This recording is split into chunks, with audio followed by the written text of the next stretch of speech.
some great questions that you asked me. I really enjoy these. So I'm responding. I responded this morning to a message I received from you on the path of wildness, and I'll try to remember to include that as a video response on this one, and maybe even the link above and in the description for anyone that sees it and who might be curious. And now you're writing with some more questions. I really love the questions that you're asking. They're really causing me to think. Basically, you said in the first part, you said basically just wondering where you're coming from and where you're going with all of this. If not mistaken, there is the literal physical path of wildness, and also the symbolic life choices, decisions path of wildness. Okay. If we were to take it to the real world, I mean to a literal physical path of wildness, I would have to just lay claim to basically the footsteps of animals, because what it really comes down to, and this speaks to the second question you asked a little later, it really comes down to is the path of wildness is heeding instinct.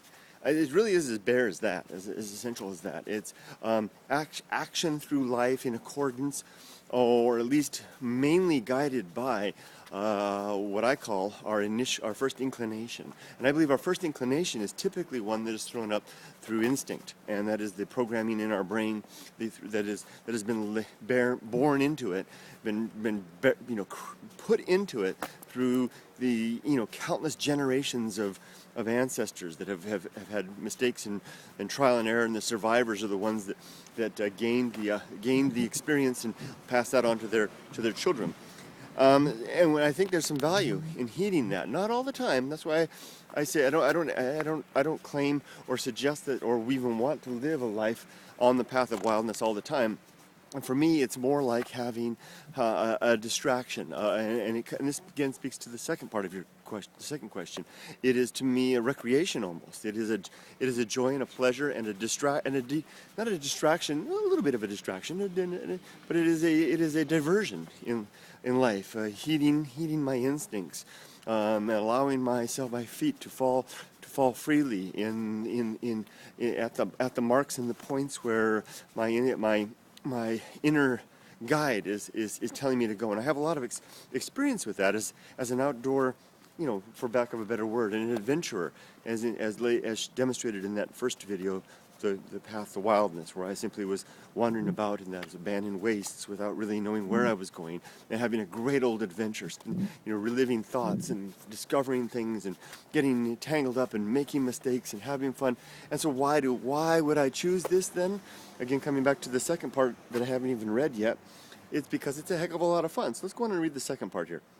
You say, you said, the path of wildness to you is preferable to something, in quotation marks. It could be in opposition to something, such as darkness being the absence of light, happiness being the absence of sorrow, or the like. Basically, what is the opposite of the path of wildness as you describe it?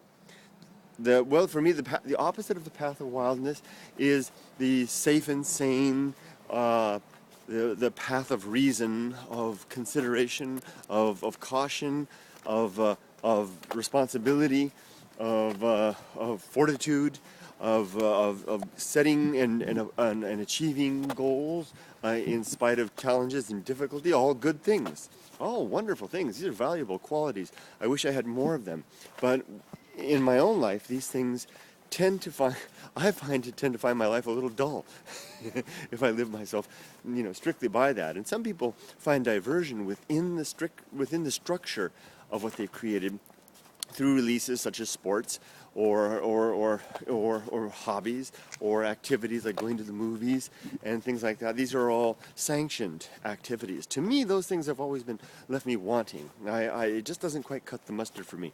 Maybe really the path of wildness is more of a preferred form of recreation for those who have more of a wild inclination. Wild is not as in Girls Gone Wild, but wild as in the woods and the fields and the sea and the depths and the darkness and the places where you can hear it howl. I remember when I was in my 20s and in the middle of the Mojave Desert one night, sleeping and all alone, all off the trail, and waking up in the middle of the night and standing there under the moon and the stars, and I could hear the wilderness howl, and I literally howl. It wasn't an animal. It was, like they say in literature, the howling wilds, and I experienced it firsthand, and I've only known that howl a few times since then, but ever since then, I've been seeking it, and it is in pursuit of the howling wild that the path that I make my steps upon the path, and that's what I'm after. That's why I do it.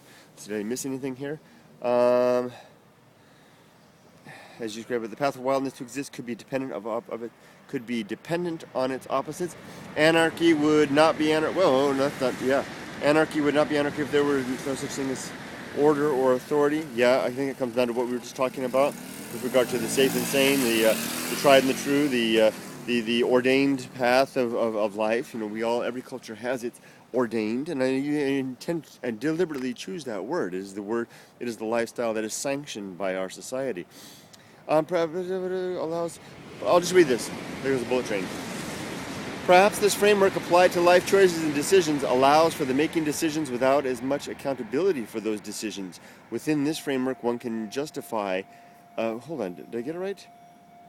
Yeah. Within this framework, one can justify a decision based on the path of wildness rather than be accountable for making the best or the right decision. Within this framework, the burden of did I make the right decision is not there. Within this framework, there is no wrong decision, only decision of first inclination.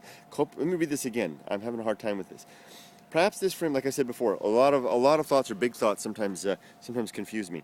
Perhaps this framework applied to life choices and decisions allows for the making decisions without as much accountability for those decisions.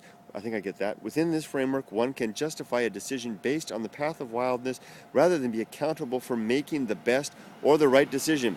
Within this framework, the burden of did I make the right decision is not there. Within this framework, there is no wrong decision, only the decision of first inclination. Coping mechanism captures some of the idea, freeing one from the burden of responsibility to make the best decisions, best being by some outside measure, justifying whatever decision of choice made as being true to the path of wow.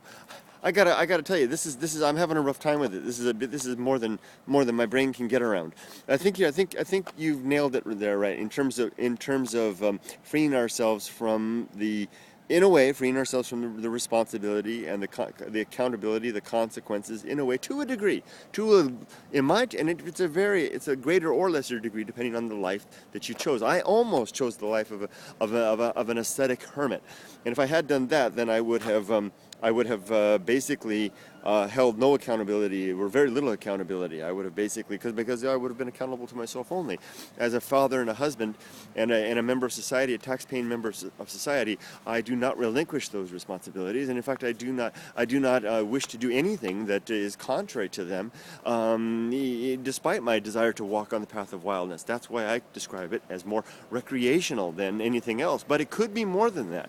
If, for example, you wanted to become a Yamabushi mountain warrior, I just made a video on the Softy Papa channel about those guys, an ascetic hermit priest warrior living in the mountains, living in a cave, and all of that, then you could indeed practice the walk on the path of first inclination to over the edge of a waterfall if it led you there, and the consequences would be your own. But so I think that we wouldn't describe it in either extreme. The other end of the spectrum is someone who doesn't walk upon the path at all and simply lingers within the safe confines of the sanctions of their society. I want something in between. I want to walk like I walk this path, this trail, this road every day, back and forth on the days that I'm required to work. I want to walk that because I care about being a part of all of this. But on my free days, I want to be liberated to walk a wilder frontier. And I'm getting more attuned to the ability to do that, even when I'm here. To basically, it comes back to physical versus something else, some sort of tangible walk. Sure, maybe the physical walk is when I'm in the woods and strolling about in there, but maybe there's something less less worldly when I simply allow my mind to drift free and my thoughts to take their stroll upon the path of wildness and see what frontiers they find. I hope that answers some of your questions, my friend. It's always great to hear from you. I love the way you illustrate the world and describe things. I'm sorry that I have a tough time understanding everything, though. Take care, friend. Have a wonderful day.